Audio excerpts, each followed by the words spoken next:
전문가들의 깊은 인사이트를 넣는 투데이 인사이트입니다. 이분께 시장 질문을 여쭤보면 yes, no 정말 명확하게 대답을 해주셔서 이 속을 콱 뚫어주시는 분입니다.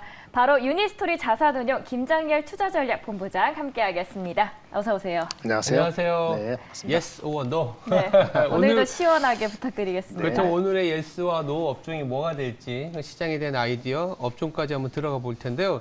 제가 뭐 공교롭게도 앵커 브리핑 때 호텔 레저라는 얘기를 했는데 마침 또 리오프닝과 관련된 얘기를 할 시간이 된 것 같습니다.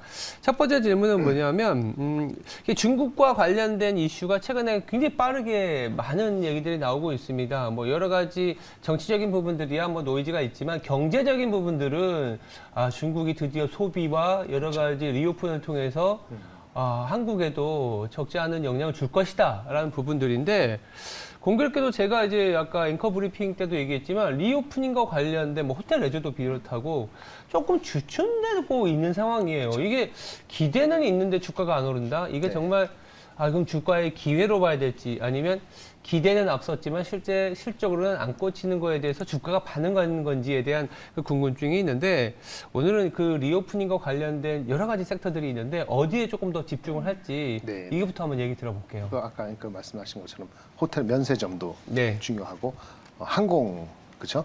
저가 항공 포함해서 중요하고 근데 우리가 사람이 와서 쓰는 건데요.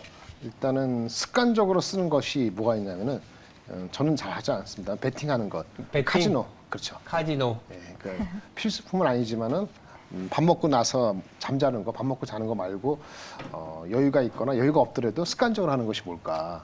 뭐 쇼핑도 습관적이지만은 카지노가 좀 더 습관적이지 않을까? 돈을 많이 사람들도 특히 그렇죠. 그렇죠. 네. 그래서 우리가 기대하는 건 항상 카지노 하면은 중국을 기다리는데 결론적으로는 카지노가 주가가 많이 올랐어요. 네.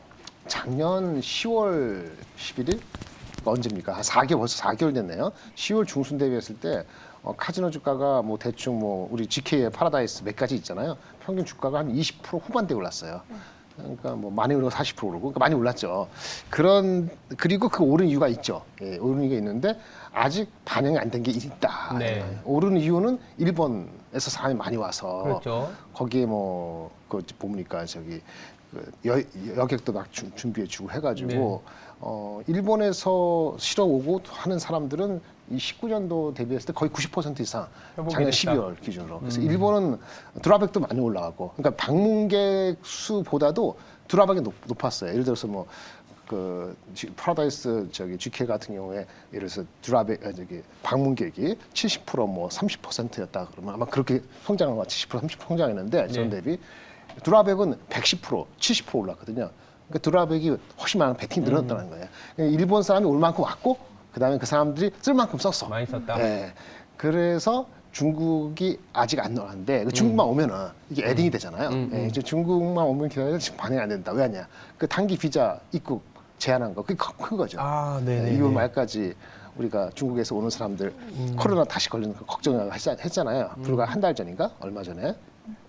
근데 이제 최근에 많이 떨어졌지 않습니까? 그래서 다시 재검토할 수도 있다라고 한 총리께서 언급한 것도 있고, 뭐 하다못해 안 되니까 제주지사 누군지 모르겠는데 오영훈 제주지사 네, 그분께서 중국 그러면 그 한국 전체가 아니더라도 제주만이라도 이렇게 무비자 해달라 이렇게 호소했다 그러는데 어쨌든 분위기는 다시 한번 오픈될 수 있는 분위기가 떨어졌는데 아직 중국 사람들은 안 왔단 말이에요. 그래서 일본 가지고도 많이 왔고 그다음에 베팅이 늘었고 근데 이런 패턴은요 큐보다도 피가 는 거, 베팅이 는 거는 미국도 그랬어요. 미국의 라스베가스 그 매출 나중에 보시면 아시겠습니다만은 뭐 이미 걔네들은 22년도 작년 재작년 때 이미 그 19년도 그 매출보다 더 늘었거든요. 근데 큐가 많이 들었다고도 걔네들 베팅금에 있는 거예요. 베팅금에. 네. 그래서 주가는 우리보다 훨씬 많이 올랐죠. 한국은 그러면 일본의 사례를 봤을 때 그런 게 발생했는데 중국이 결국은 들어와야 되는데 요거 해제만 하면은 그 임팩트는 3월부터 들어온다고 보면은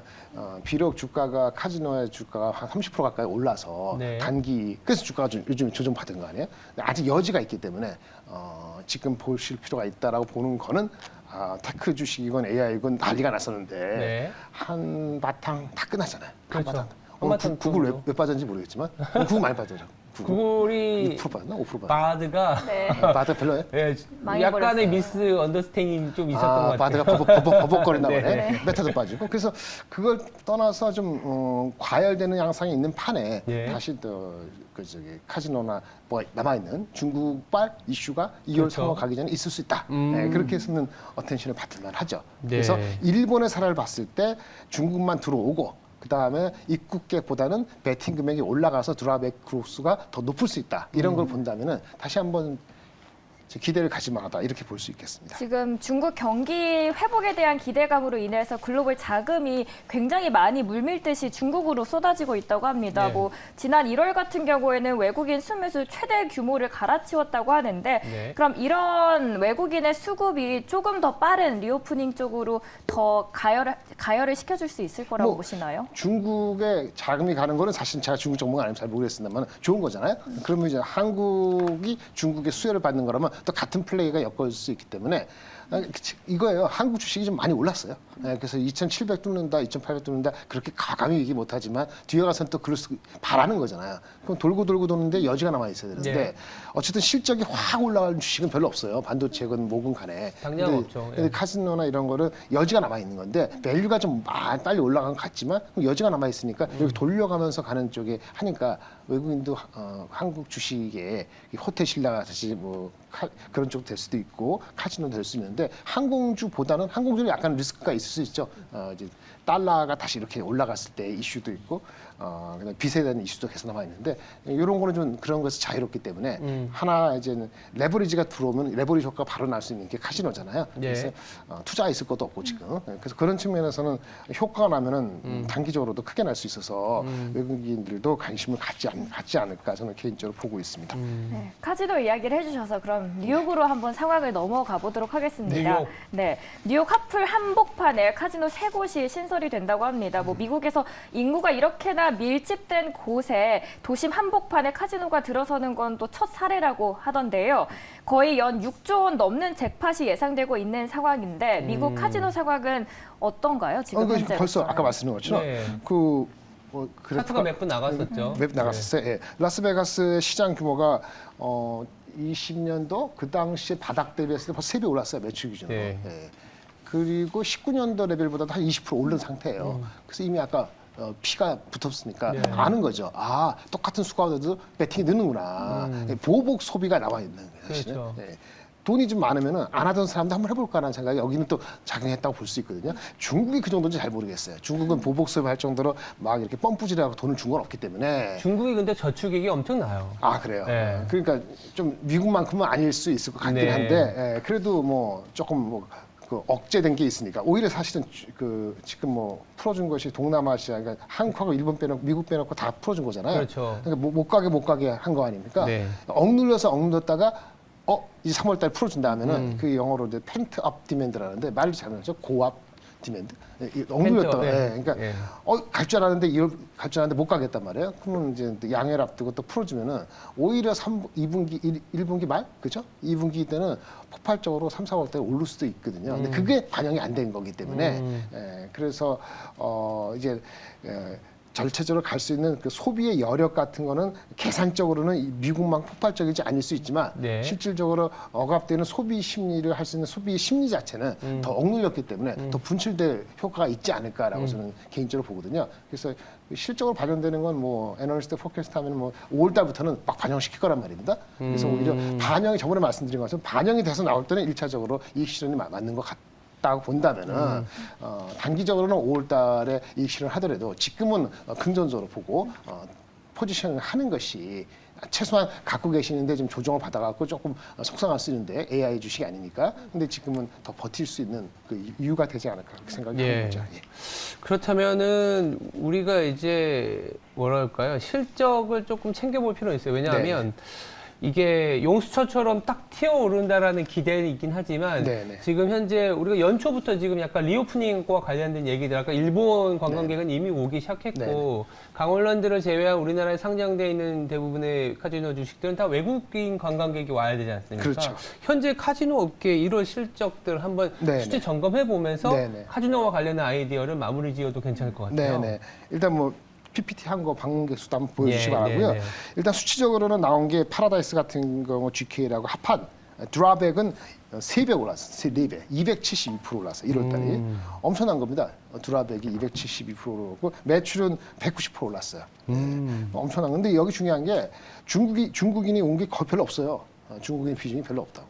자, 일본인 그렇죠. 일본인데 아까 말씀드린 일본 그렇죠. 말고도 동남아시아도 꽤 많아요. 동남아시아도 네, 하고. 동남아시아하고 일본이 옛날만큼 거의 다 와주고 네. 많이 쏴주고 근데 동남아시아 인구가 많이 늘었어요.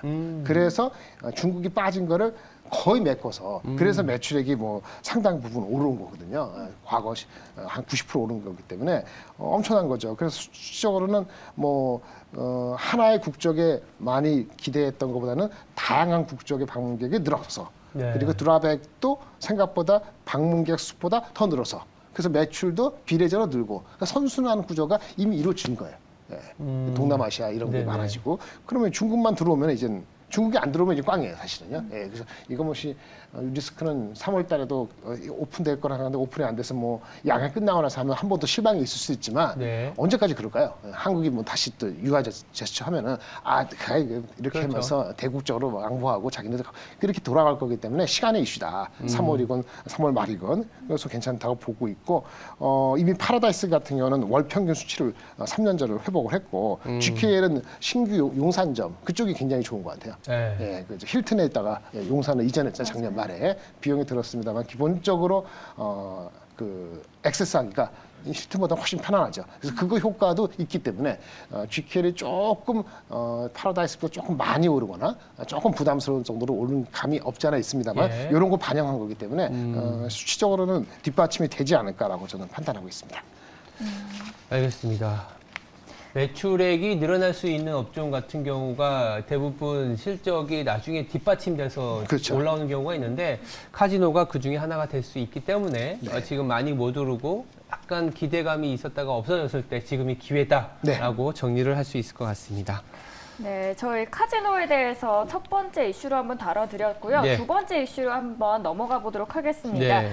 이번에는 데이터 센터 회복 가능성에 대해서 말씀을 해주시겠다고요. 뭐 일단 지난주에 이번 주까지 구글의 그 웹 서비스, 구글 웹 서비스, 그 아마존 웹 서비스, 구글도 그렇고 메타도 그렇고 많은 네. 업체가 실적을 발표했는데 그 중에서 이제 우리 반도체 관련되는 클라우드 서비스, 그렇죠. 요 서비스에 대한 투자를 어떻게 하냐 뭐 이런 얘기 많이 나왔어요. 전체적으로는 늘지는 않습니다. 예, 늘지는 않고 오히려 줄인 데도 있고. 그런데 이면을 들여다보면은 우리 반도체 입장에서는 지금 당장에 걔네들이 좀 주춤하고 보수적인 투자를 보이는 현재 1분기 또는 2분기까지는 뭐 그럴 만한 이유가 있었다. 경기가 안 좋고 그렇죠. 그다음에 과거에 투자를 많이 했고 21년, 22년도에 숨고르기를 해야 되고 그런데 그것이 계속 그럴 수 없다. 일시적인 재정비의 어떤 기간이다. 일 수 있다. 그러면 올 하반기에는 핵심적인 투자는 다시 재개될 수밖에 없고 데이터 센터가 과거에 지어지고 있는데 아직 완성이 안 된 거거든요. 우리가 건설 중인 자산 데이터 센터를 하면은 뭐 3개월만 지는 거 아니잖아요. 네. 지면은 이제 경기가 좋아지건 말든 간에 AI를 예를 들어서 난리인데 그러면 데이터 센터 지어놨어요. 뭐 땅 해놓고 뭐 다 설비해놨는데 서버가 들어와야 되잖아요. 근데 AI 쪽 관련되는 서버는 먼저 좀 채용을 해야 된단 말이에요. 그런 것들이 하반기에 일어날 수 있기 때문에 네. 지금은 가장 어두울 때 아니겠냐. 이런 긍정적으로 포인트를 잡은 애널리스트 리포트가 있더라고요. 네. 그 미래에셋 증권 애널리스트가 쓴 건데 네. 그거를 좀 가지고 온 거죠. 그래서 그 아마존 웹서비스 같은 경우는 당장의 수요 회복은 자기네 입장에서도 한 2, 3분 기다린다. 그러니까 가을쯤 조금 길면은 초겨울 때까지는 자기네 투자를 보려면 좀 기다려. 이런 얘기를 한 거고 구글 같은 경우도 전체적으로 캐펙스 늘지는 않고 그냥 유지되는 정도 이게 늘어야 되거든요. 우리 반도체 입장에서 늘지는 않는다라고 실망할 수 있는데 AI 요즘 난리치는 AI 쪽 투자는 그쪽의 서버 투자나 이런 거는 해야 된다. 근데 그렇게 얘기를 하고 있고 그래서 그건 괜찮고 메타 같은 경우는 캐펙스를 줄였어요. 그리고 데이터 센터 건설도 늦췄는데 그거는 아키텍처를 효율적으로 하려는 어떤 시기적인 거다 이렇게 좀 얘기를 해서 마치 이런 겁니다. 삼성전자가 올해 투자를 늘리지는 않지만 예. 과거랑 비슷하게 유지를 하면서 실제 인프라 투자를 해서 미래를 대비한다. 마치 비슷한 것 거죠. 그래서 시기적으로 봤을 때 한 가을 정도 되면은 데이터 센터도 투자를 재개할 수 있다라고 느낄 수 있는 그런 코멘트가 좀 나왔어요. 그래서 그거는 긍정적이라기보다는 이런 거죠. 반도체도 지나치게 네거티브하게 부정적으로 가질 필요는 이제는 없다. 이렇게 볼 수 물론 주가 많이 올랐기 때문에 반락을 할 수 있고 그다음에 뭐지 금리를 다시 조금 더 올린 다음에 또 왔다 갔다 할 수 있습니다만은 전저점으로 다시 치닫는다 이런 걱정은 좀 내려놓으셔도 괜찮을 것 같다. 이런 하나의 근간이죠. 왜냐하면 데이터 센터를 준 곳이나 서버가 가장 B2B보다 B2C가 아니고 B2B잖아요. 그렇죠. 근데 이제 가장 메모리 시장에서의 차지하는 비중이 35%가 가장 크거든요. 그 다음에 휴대폰, PC인데 PC 가장 적고, 근데 요거는 컨슈머 쪽이니까 언제 사람들이 대살지 모르니까 그 데이터 센터가 올라간다 그러면 전체적인 분위기가 달라지는 거거든요. 근데 지금은 당장은 아닌데 가을 될 때는 달라질 수 있다. 이런 느낌을 최근에 AI 그 열광과 함께 데이터 센터하고 연관되는 거니까 그 주가적으로는 기대할 수 있다. 나쁘게 기대할 필요는 없다. 이렇게 좀 보는 것 같습니다. 네. 결국은 AI라는 얘기로 우리가 확장이 되면서 갔지만 그 밑바탕에는 데이터 센터가 구축이 돼야 되는 부분들이고 데이터 센터가 구축이 상반기까지는 쉽지는 않겠지만 늦으면 올해 하반기에는 슬슬 얘기가 나오게 되면 선반영이라는 논리가 그렇죠. 당연히 그러면 데이터 센터를 쌓기 위해서 뭐가 필요하느냐? 그럼 메모리지 않겠느냐? 이렇게까지 연결이 된 것 같아요. 그래서 지금 빅테크 기업들의 이제 클라우드 투자와 관련해서는 당장은 지금 어떻게 보면 그 고객사 재고를 메모리 업체들이 고객사 재고가 좀 줄어들면 이런 얘기를 할 때는 보통 빅테크들의 이 데이터 센터와 관련된 얘기지 않습니까? 어떻게 보세요? 그럼 지금은 그러면 약간 빅테크 쪽 고객사들은 좀 재고를 줄여나가는 과정이지만 이 이후에는 투자를 해야 되기 때문에 메모리는 지금 사야 되는 메모리 주식 메모리 주식은 근데 그거가 이제 사실은 최근에 주가에 대충 한 90%, 95% 왔어요. 아, 그래요? 그래서 지금 주가가 좀 방탄한 게 1분기가 피크아웃이냐 2분기가 피크아웃이냐 나쁜 거로 따졌을 때 그게 좀 까리까리한 거예요. 근데 아까 말씀드린 2, 3분기 기다릴 수 있는데 2, 3분기가 3분기하고 2분기는 조금 느낌이 다르잖아요. 다르죠. 근데 주가가 그러면 미리 어느 반응이냐 이런 측면이기 때문에 민감한 거는 삼성 하이닉스 보면 하이닉스가 좀 더 민감하게 반응을 했다고 추론할 수 있는 거죠. 여기서 굳이 못 가지고 있는 사용자는 막 추격하기는 조금 부담스러운 입장이고 삼성은 다른 요인이 포함되어 있으니까 삼성은 조금 덜 올라갔다고 볼 수 있는 거죠. 그렇게 볼 수 있는 거고 실적적으로 바닥이 만약에 1분기가 아니고 2분기까지 바닥이다라고 하면은 환율도 관련되고 하는데 그러면 주가는 논스톱으로 가지는 않을 거예요. 계속 스트러글 이게 왔다 갔다 하면서 중간에는 좀 가다가 약간 어떤 이동평균에서 약간 하회하기도 하고 근데 문제는 이게 추세적으로 하회해서 이게 전저점 비스무리하게 이게 삼성전자 같은 경우는 58,000원, 하이닉스 같은 경우는 8만 원 이런 식으로 갈 가능성은 굉장히 낮아졌기 때문에 그런 걱정이나 그런 것까지 생각하지 마시고 만약 근데 단기적으로 계속 올라갈 수 있다 12만 원 삼성전자 아니죠. 삼성전자 8만 원, 7만 5천 원, 7만 원, 하이닉스 11만 원 이렇게 다이렉트로 갈 수 있다. 이런 것도 좀 성급한 것 같아요. 그런 조화를 가져야 되기 때문에 기다리면 좀 방향은 갈 것 같은데 그럼 어디죠? 그럼 당장에 이제 매출이 할 수 있는 카지노라든지 아니면 그게 아니더라도 요즘 엔터주 하는데 그 실적이 받침되는 것이 오히려 그 친구들이 1분기, 2분기 넘어갈 때는 그 친구들이 더 있을 수 있거든요. 그럼 주가가 삼사인스 많이 갔다 그러면 속도 조절은 필요하니까 그거의 이제 묘미는 좀 살릴 필요가 있는 거죠. 어제 하이닉스가 거의 5% 가까이 상승한 배경 중에 하나가 용산 가격이 올랐다고 하더라고요. 용산의 그러니까 현물 가격 중에 DDR 메모리 가격 중에 용산이 가장 빠르거든요. 왜 올랐지? 네, 그러니까요. 그러니까 수요가 그리고 그 칩 자체의 메모리 기능이 상당히 좋다고 하더라고요. 그런 부분 때문에 올라왔는데. 그 AI 챗 GPT 해가지고 거기 들어가는 반도체는 우리가 PC에 쓰는 반도체하고 좀 달라요. 아, 그래요? HBM이라고 저도 기술자 정확히 모릅니다. HBM 하니까 멋있을 것 같아. BIM 하니까 하이 밴드위드스 메모리라 해서 고대역대 근데 HBM도 벌써 버전이 1, 2에서 지금 3가 나오는데 이번에 저기 엔비디아가 그 공급하는 칩, GPU. 그게 GPU에 들어가는 그 칩은 뭐냐면 반도체 HBM하고 같이 섞어서 들어가야 돼요. 그래야지 그 데이터 센터 그 서버가 돌아가니까. 들어가거든요. 근데 문제는 삼성전자 하이닉스의 그 HBM 그것이 전체 매출에서 얼마나 차지하느냐 하면은 그건 그렇게 폭발적이지 많지 않다. 그거 한 5%대가 많아요. 5%. 그걸 다 땡긴 거라면은 그거는 뭐 그럴 수 있는데 그거는 또 다른 거니까 물론 이럴 수 있어요. 아까 데이터 센터가 나중에 연말에 가서 막 지어져요.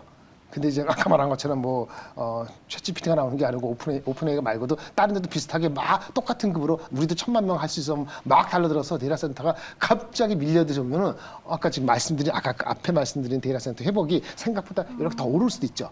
근데 그 징조는 그 데이터 센터에서 징조는 아직 안 보이는 거고 칩적으로는 그게 맞는데 그게 엄청난 차지하는 건 아직은 아니다. 아니니까 주가가 좀 선행할 수도 있다는 그런 측면에서 어제까지는 반영이 그게 많이 반영됐다라고 일단은 볼 수 있습니다. 단기적으로는. 네. 단기적으로는 조금은 데이터 센터에 대한 좀 순차적인 투자에 대한 기대를 좀 네. 많이 선반영했다. 근데 이제부터는 그 저기 오픈 AI의 그 챗GPT건 뭐 아까 바두 뭐 하여튼 뭐가 됐던 간에 오는 것들이 성능적으로나 아니면 사람들이 이거 내가 한 2, 3만 원 주고도 영자 신문 구독하듯이 할 만하다라고 하는 사람들이 늘어나야 돼요. 그러니까 100명의 주위에 물어보시고 100명에 한두 명이 한 명 중에 나 그 신문 안 보고 요거 신문 대신에 해가지고 챗GPT 마음대로 사용할래. 내가 에세이 한 거라든지 뭐 정리하면 바로 도와줄 수 있는 똑똑한 비서를 둘만 해라고 100명에서 한 2명 정도가 만약에 신중호 앵커님, 우리 센터장님 이렇게 주위에서 느껴지잖아요. 그 저기 자식들 말고 본인들 인텔리전트한테 물어봤는데 100명에 2명이 한다. 그러면 아마 챗GPT 말고도 다른 쪽의 데이터 센터가 빨리 들어올 수도 있어요. 그러면 네. 연말이나 내년쯤 가면 그것이 정당화될 수 있는 데이터 센터가 그것만큼 올라갈 수 있거든요. 그런데 지금 아직 그건 보이지 않은 상태에서 네. HBM 이런 것이 이거 많이 필요한데 그게 얼마일까 이런 식으로 해갖고 어제까지 많이 반영된 것 같거든요. 조금은 단기적으로 조금 숨고르게 하고 진짜 100명에서 한두 명이 쓸 것인가 이 앵커님께서 남들 얘기하는데 그런 사람이 늘어나면 그때 당시는 데이터 센터 업체들 많이 하죠. 네. 알겠습니다. 그래도 매일경제신문은 구독해 주시길 바라겠습니다. 저희 중국 리오프닝 안에서 어떤 기업을 봐야 될지, 어떤 업종을 봐야 될지 카지노에 대해서 말씀을 드렸고요. 그리고 데이터 센터에 대해서 다양한 전략 말씀드렸습니다. 지금까지 유니스토리 자산운용 김장렬 투자전략본부장 함께했습니다. 감사합니다. 네, 감사합니다. 감사합니다. 네, 네.